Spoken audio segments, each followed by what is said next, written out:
So hello guys and welcome back to our channel GSSR classes class 12। So आज हम करने जा रहे हैं सोल्यूशन चैप्टर का colligative properties, the main topic of this chapter.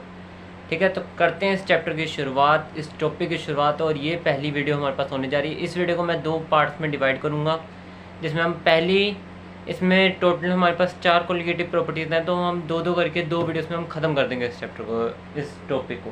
ठीक है, ये मेन टॉपिक है, इसलिए मैंने इसको एक ही वीडियो में ना करने के बजाय इसको 2 टॉपिक में करने की कोशिश करी है, ताकि आपको अच्छे तरह से इसको डिटेल में मैं इसको समझा सकूँ। तो चलिए शुरू करते हैं बिना किसी देरी के। चलो भाई देखो अब मैं क्या करता हूँ। So what are colligative properties. पहले हम ये देख लेते हैं कि कॉलिगेटिव प्रॉपर्टीज़ आखिर होती तो होती है। ठीक है, so the properties of the solution which depend only on the number of solute particles. बस भाई ये देख लेना, इसी से चारों जो कॉलिगेटिव प्रॉपर्टीज़ है ना, ये आपको समझ आ जाएगा। बेसिकली जो कॉलिगेटिव प्रॉपर्टीज़ होती है ना, वो डील करती हैं किससे, वो डिपेंड करती हैं किस पे, नंबर ऑफ सोल्यूट पार्टिकल्स पे। सॉल्वेंट, सोल्यूशन कुछ नहीं, सिर्फ और सिर्फ सोल्यूट पार्टिकल्स पे क्या करेंगे, वो डिपेंड करेंगी। क्या? Colligative properties. ठीक है, बस उनके नंबर ऑफ पार्टिकल्स पे, सोल्यूट पार्टिकल्स पे डिपेंड करेंगी, ना कि उसके नेचर पे। नेचर पे वो डिपेंड नहीं करेगी, सोल्यूट के नेचर पे वो डिपेंड नहीं करेगी तो सिर्फ और सिर्फ पार्टिकल्स पर। ठीक है, क्लियर हो गया। सो हमारे पास, मैंने आपको पहले जैसे बताया कि ये 4 तरह के होते हैं। ठीक है, पहला आ जाएगा हमारे पास relative lowering in vapour pressure, दूसरा आ जाएगा हमारे पास elevation in boiling point, and third आ जाएगा हमारे पास freezing in depression in freezing point. ठीक है, और चौथा आ जाएगा हमारे पास ऑस्मोटिक प्रेशर।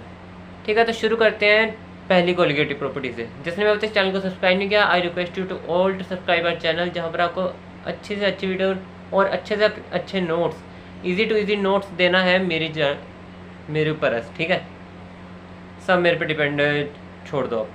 ठीक है, तो relative lowering in vapour pressure करने जा रहे हैं हम, पहला topic. So when a non-volatile solute is added to a solvent, the vapor pressure of solution decreases। ये भाई हमने पिछली वीडियो में देख लिया था कि जब भी नॉन वॉलेटाइल सोल्यूट ऐड होगा किसमें, सॉल्वेंट में, तो वेपर प्रेशर होगा जो सोल्यूशन का, वो क्या करेगा, डिक्रीज करेगा। ठीक हो गया, क्लियर है।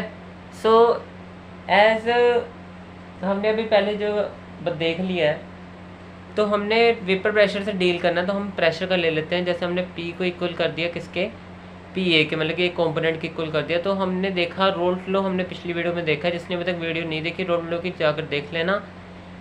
अकॉर्डिंग टू रोल्स लॉ हमने क्या देखा था, जो प्रेशर ऑफ ए कंपोनेंट, कुछ भी हमने ए कंपोनेंट ले लिया था, तो वो किसके इक्वल था, pure form of A component. ठीक है ना, और उसके बाद क्या था, मोल फ्रैक्शन। ठीक है ना, मोल फ्रैक्शन था। सो पी किसके इक्वल हो गया, क्योंकि पी ए के इक्वल था ना, तो पी किसके इक्वल हो जाएगा, पी ए मतलब कि वेपर प्रेशर के, और दूसरा आ जाएगा वेपर, जो प्योर फॉर्म में जो वेपर प्रेशर, और साथ में मोल फ्रैक्शन के। ठीक है, तो मैं रिलेटिव लोअरिंग है, मतलब कि इसमें चेंज होगा, तो चेंज को हम डेल्टा से लिखते हैं। तो डेल्टा पी ए हमने जैसे लिखा, तो इसका क्या बनेगा, प्योर फॉर्म माइनस जो इसकी नॉन प्योर फॉर्म है। ठीक है, क्लियर हो गया। सो अब यहाँ से देखना, जब हमने प्योर फॉर्म तो देख लिया एक बार, इसको हम क्या लिख सकते हैं, ये लिख सकते हैं ना प्योर फॉर्म में एक और बार, तो इसको हमने लिख लिया। अब इसमें से प्योर फॉर्म को हमने क्या कर लेना, अलग कर लेना। तो हमारे पास ये कुछ रिलेशन बनकर ऐसे रेडी हो जाएगा, जो कि है P naught A 1 minus mole fraction of A. ठीक है, और हमने पिछली वीडियो में ये देख लिया था कि ये हमारे पास एक रिलेशन होता है। ठीक है, एक मोल फ्रैक्शन का हमारे पास ये रिलेशन होता है, किसका, mole fraction of A plus mole fraction of another component is equals to 1। ठीक है, जब हमने एक्स ए को उस साइड भेजेंगे, तो हमारे पास एक्स भी यहाँ पर रह जाएगा ना, मोल फ्रैक्शन ऑफ बी हमारे पास यहाँ पर रह जाएगा। तो हमने सिंपल यहाँ पर लिख दिया। ठीक है, तो यहाँ पर आ जाएगा डेल्टा ए के, डेल्टा पी ए के इक्वल था ना ये। तो हमने क्या कर देना, अब इसमें जो प्योर फॉर्म थी इसको हम नीचे लेके जाएंगे, क्योंकि हमने एक फॉर्मूला बनाना है इसका। ठीक है, हमने मोल फ्रैक्शन के इक्वल रख दिया। ठीक है, mole fraction of B, mole fraction of B का मतलब यहाँ पे जो बी है, इसका मतलब क्या होता है, कोई भी कंपोनेंट, या क्योंकि एक मोल फ्रैक्शन होता है वो तो किसी कंपोनेंट का होता है ना, इसके अंदर सोल्यूट और सॉल्वेंट होते हैं।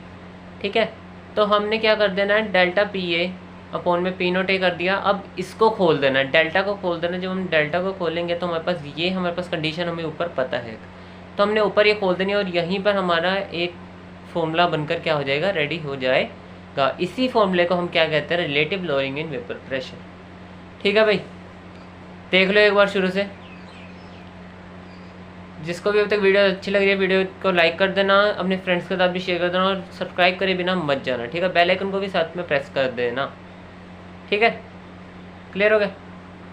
सो आ जाता है इसमें अब determination of molar mass of a solute from relative lowering in vapour pressure. अब हमने इसमें क्या करना है, इसमें से हमने इस फॉर्मूले से अब हमने मोलर मास निकालना। हमारे पास मोलर मास के ऊपर काफ़ी क्वेश्चंस पेपर में पूछे जाते हैं, तो ये कुछ इंपॉर्टेंट बन सकता है यहाँ से। ठीक है, इसको ये इंपॉर्टेंट बन सकता है। ठीक है, मोलर मास काफ़ी जगह पर पूछे जा चुके हैं और पूछे जाते भी हैं। तो हमारे पास relative lowering in vapour pressure का ये हमारे पास एक है फॉर्मूला है। ठीक है, हमने मोल फ्रैक्शन ऑफ जैसे सोल्यूट देखा ये था हमारे पास, है ना।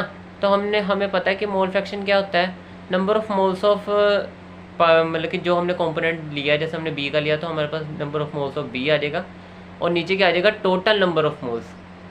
ठीक है, क्लियर है। तो हमने बस इसी को हमने इसमें फिल कर देना है। ठीक है, जब हमने इसके नंबर ऑफ मोल्स अब कैसे बनता है, नंबर ऑफ मोल्स जो होते हैं हमारे, जो हमारे पास एन होता है वो हमारे पास किसका बनता है, जैसे डब्ल्यू होता है, मतलब कि कोई भी उसमें जब वेट दिया हुआ है और नीचे क्या आ जाता है उसका मोलर मास आ जाता है। जैसे हमने इसका ले लिया, जैसे एन भी ले लिया ना, तो ये डब्ल्यू भी बन जाएगा और एम भी बन जाएगा, मतलब कि सोल्यूट की हम यहाँ पर बात कर रहे हैं। ठीक है, क्लियर हो गया। तो ये हमारे पास कुछ ऐसा बन जाएगा, क्लियर हो गया, ये हमारे पास कुछ ऐसा सा बन जाएगा। तो हमने सब्सटीट्यूट कर देना। अब ये वैल्यू को जो है ना, हमने ये वैल्यू को हमने सब्सटीट्यूट कर देना किस में, इसमें हमने अब सब्सटीट्यूट करेंगे जब हम, तो हमारे पास क्या बन जाएगा, ये हमारे पास कुछ ऐसा बन जाएगा। तो भाई एक तो ऐसे भी ठीक है, अगर इसको लर्न कर सकते हो तो इसको भी कर लो, ये भी बिल्कुल सही है।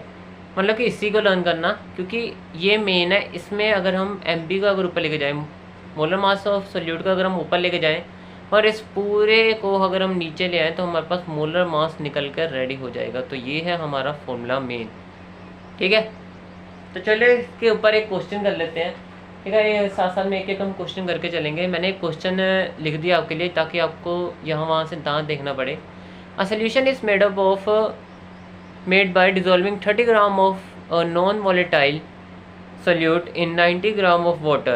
It has a vapor pressure of 2.8 kilopascal at 298 Kelvin. At 298 Kelvin, vapor pressure of pure water का वेपर प्रेशर हमें दे दिया गया है, हमें सिंपल का भी वेपर प्रेशर दे दिया गया है। ठीक है, हमें मोलर मास क्या निकालना है, सोल्यूट का। ठीक है, क्लियर है। हमें क्या दे दिया गया, हमें डब्ल्यू बी भी दे दिया गया है, डब्ल्यू ए भी दे दिया गया हमें और डब्ल्यू बी भी, मतलब कि हमें वेट ऑफ किसका, सोल्यूट भी दे दिया गया और वेट ऑफ सॉल्वेंट भी दे दिया गया। ठीक है भाई, तो चलते हैं, शुरू करते हैं इसको। क्लियर है। तो अब हमने क्या करना है, जैसे हमने इसको अब आंसर लिखते हैं हम इसका। हमारे पास मेन क्या है, हमारे पास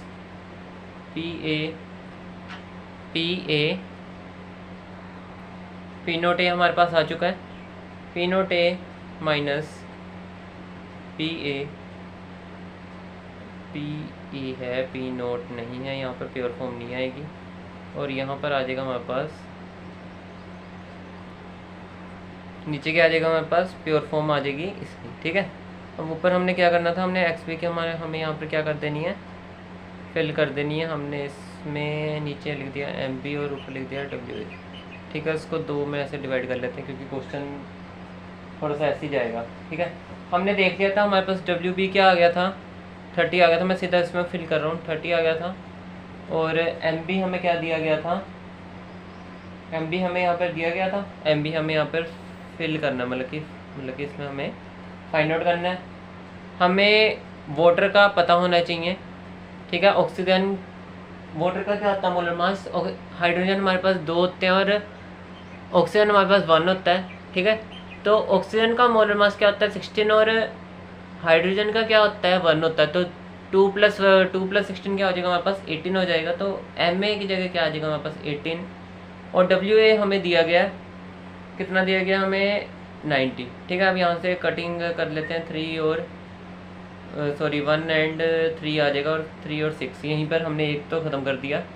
ठीक है, अब यहाँ पर देख लेते हैं प्योर फॉर्म हमें कितनी दी गई थी, 3.64 है ना, हमें है ना इतनी दी गई थी ना, और हमें पास कितने आए, ये आ गया 2.8 आ गया, और नीचे हमने क्या करना है 3.64। ठीक है, क्लियर हो गया, ये हमारे पास कुछ ऐसा आ गया था।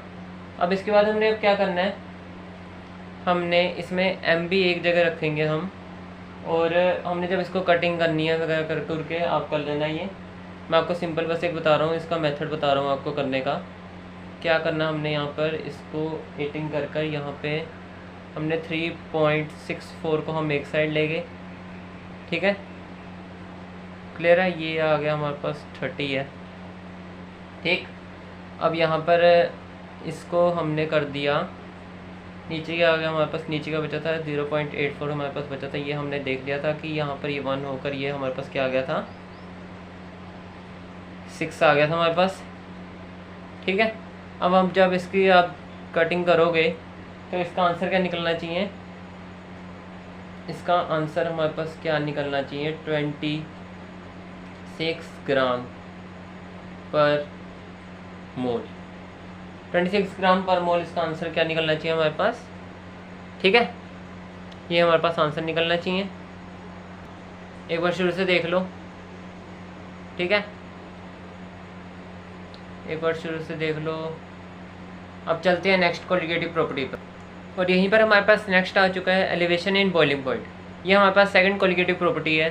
ठीक है, सो पहले हम देख लेते हैं बॉइलिंग पॉइंट के एक बेसिक से हम चलते हैं कि बॉइलिंग पॉइंट होता क्या है। So when temperature at which its vapour pressure becomes equal to atmospheric pressure, ऐसा मतलब कि एक लेवल जहाँ पर टेम्परेचर, जिस टेम्परेचर से वेपर प्रेशर किसके इक्वल हो जाए, becomes equal to atmospheric pressure के। ठीक है, सो यहाँ पर जो हमारे पास डेल्टा डी बी, मतलब कि हमारे पास जो चेंज इन जो एलिवेशन इन बॉइलिंग पॉइंट आएगा वो हमारे पास सिंपल का जो होगा वो हमारे पास हमेशा ज़्यादा होगा, और जो प्योर फॉर्म होगी उसका हमारे पास कम होगा। ठीक है, क्लियर हो गया। सो आ जाते हैं हम, the elevation in the boiling point delta D B of a solution is proportional to the molar concentration of solution. भाई अब आगे जो होंगे ना, जैसे मतलब कि हमारे पास आगे क्या है, एक डिप्रेशन इन फ्रीजिंग पॉइंट है ना, उसमें भी हमारे पास मोलर कंसनट्रेशन से ही हमारे पास संबंधित हमारे पास क्या आएंगे, आगे टर्म्स आएंगे। ठीक है, सो ये तो जो मेन है एलिवेशन इन बॉइलिंग पॉइंट और डिप्रेशन इन फ्रीजिंग पॉइंट है, इन दोनों में हम मोलर कंसनट्रेशन का हम जिक्र इसमें करेंगे। ठीक है, सो हमारे पास क्या है, delta T B is directly proportional to, अभी ऊपर बताया ना कि किसके, मोलर कंसनट्रेशन के। सो हम जब भी हमें पता है, जब हम कोई भी ऐसे प्रोपोर्शनलिटी साइन जब हम हटाते हैं तो एक प्रोपोर्शनलिटी कांस्टेंट लगता है। ठीक है, तो यहाँ पर हमने लगा दिया, यहाँ पर के बी लगता है। ठीक है, सो इस के बी को हम क्या क्या बोलते हैं, इसके 3 नाम है, molar boiling point elevation constant, molar boiling point constant, और एब्यूलियोस्कोपिक कांस्टेंट। ठीक है, ये हमारे पास पूछा जाता है, हमारे पास एमसीक्यू में हमारे पास पूछा जाता है। ठीक है, ये हमारे पास मेन बन चुका है, इससे भी कभी कभी घुमा फिरा के क्वेश्चन पूछ लिए जाते हैं, तो इस पे ध्यान दे देना। ठीक है, क्लियर। तो determination of molar mass of solute from elevation in boiling point. अब एलिवेशन इन बॉइलिंग पॉइंट की मदद से हम किसकी क्या निकालेंगे, मोलर मास निकालेंगे किसका, सोल्यूट का। ठीक है, तो m हमारे पास क्या होता है, जो हमारे पास मोलैलिटी होती है वो हमारे पास क्या होता है, number of moles of solute into 1000 weight of solvent upon में weight of solvent in grams. अब भाई यहाँ पर अगर आप kg ले लेते हो तो हमारे पास ऊपर 1000 नहीं आएगा, बट हमने मैक्सिमम टाइम हम यहाँ पर ग्राम लेंगे, इसलिए हमने ऊपर 1000 को भी मल्टीप्लाई किया है। क्लियर हो गया भैया। तो सो हमें पता, हमने पीछे देख लिया कि मोल्स ऑफ सोल्यूट क्या होते हैं, उसका जो गिवन मास होता है और नीचे जो मोलर मास दिया होता है। ठीक, तो m क्या बनेगा हमारे पास, देख लिया आपने, ऊपर देख लिया यहाँ पर कि number of moles of solute था ना, तो हमारे पास क्या आ जाएगा, WB अपॉन में MB आ जाएगा ना, इंटू 1000, और नीचे क्या था, वेट ऑफ सॉल्वेंट मतलब कि WA। ठीक है, क्लियर हो गया। देख लो एक बार फिर से देख लो, जिसको भी अभी तक समझ नहीं आया तो एक बार फिर से देख लेना। अगर कोई भी डाउट हो तो कमेंट बॉक्स में लिख के जाना, ठीक है। तो अब इसको वैल्यू को, जो m की वैल्यू थी जो पीछे, उसको हम सब्स्टिट्यूट करेंगे किसमें, जो ये जो वैल्यू थी जो हमने दिखाया ना, जो हमने पीछे जो कंडीशन थी, इसमें हम उस वैल्यू को हम फिल करेंगे m की जगह। तो हमारे पास क्या आ जाएगा, के बी एज इट इज़ रहेगा। जो हमारे पास m की वैल्यू थी वो हमारे पास यहाँ पर क्या हो जाएगी, फिल हो जाएगी। तो हमारे पास जो मेन फॉर्मूला बनेगा ना, एलिवेशन इन बॉइलिंग पॉइंट का, वो हमारे पास ये बनेगा, ठीक है। अब हमें यहाँ पर अगर हमें अगर मोलर मास अगर सोल्यूट का अगर निकालना है तो एम पी को उस साइड लेंगे तो डेल्टा टी भी हमारे पास मेनली हमारे पास नीचे आ जाएगा। तो हमारे पास ये आ जाएगा हमारे पास मोलर मास निकालने का एक फॉर्मूला, ठीक है। क्लियर है। अब इसी के ऊपर एक क्वेश्चन है, क्वेश्चन भी देख लो। The boiling point of a benzene is, ये हमारे पास बॉइलिंग पॉइंट दे दिया गया है हमारे पास, ठीक है। So when 1.80 gram of a non volatile solute was dissolved in 90 gram of benzene, the boiling point is raise to, ये हमें इससे इतना रेज हुआ, मतलब कि एलिवेशन हो चुका है। सो तो calculate the molar mass of the solute, हमें के बी की वैल्यू यहाँ पर हमें दे दी गई है 2.53, ठीक है। तो हम सिंपली अब इसको निकालते हैं। तो हमारे पास मोलर मास निकालने का हमें ऊपर हमने देखा अभी क्या है हमारे पास फॉर्मूला, के बी इंटू डब्ल्यू बी, ठीक है, अपॉन इंटू 1000 एम बी और डब्ल्यू ए, यही है हमारे पास, ठीक है। तो हमें के बी दिया गया है, डब्ल्यू बी हमें दे दिया गया है। डब्ल्यू बी मैं यहाँ पर अगर लिख दूँ तो 1.80 हमें दे दिया गया है, ठीक है। और हमें जो डब्ल्यू ए, वेट ऑफ जो हमें सोलवेंट दे दिया गया है वो है हमारे पास 90 ग्राम, ठीक है। डेल्टा टी बी हमें अगर यहाँ पर डेल्टा टी बी हमें निकालना पड़ेगा, ठीक है। डेल्टा टी बी हमें यहाँ पर निकालना पड़ेगा।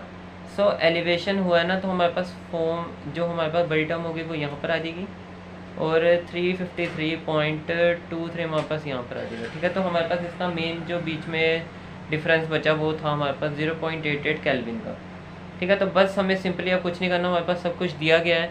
हमने सिंपली अब इसमें क्या कर देना, सब कुछ फिल कर देना। हमें के बी की वैल्यू दी गई थी, हमें डब्ल्यू बी की वैल्यू दी गई थी, ठीक है। 1000 तो उसमें मेंशन था, ठीक है। क्या रह गया, और डेल्टा टी बी एक था हमारे पास डब्ल्यू ए, और डेल्टा टी बी हमारे पास हमने अभी निकाला 0.88, ठीक है। जब हम इसको जब सोल्व करेंगे, इसकी काटापीटी जब हम करेंगे तो हमारे पास क्या बनकर आ जाएगा, 57.5 ग्राम पर मोल हमारे पास यहाँ पर बनकर रेडी हो जाएगा, ठीक है। एक बार शुरू से देख लो। जिसने अभी तक चैनल को सब्सक्राइब नहीं किया, चैनल को सब्सक्राइब करे बिना मत जाना, वीडियो लाइक कर देना और अपने फ्रेंड्स के साथ भी शेयर कर देना। अब आएगी इसकी वीडियो 2, ठीक है, जिसमें हम दोनों बची हुई है हमारे पास जो ऑस्मोटिक प्रेशर और डिप्रेशन इन फ्रीजिंग पॉइंट है वो हम इसमें ख़त्म करेंगे, और कल हमारा ये अगली वीडियो में हमारा ख़त्म हो जाएगा। तो मिलते हैं इसकी नेक्स्ट वीडियो में, तब तक के लिए बाय बाय। खत्म, बाय बाय, टाटा, गुड बाय, गया।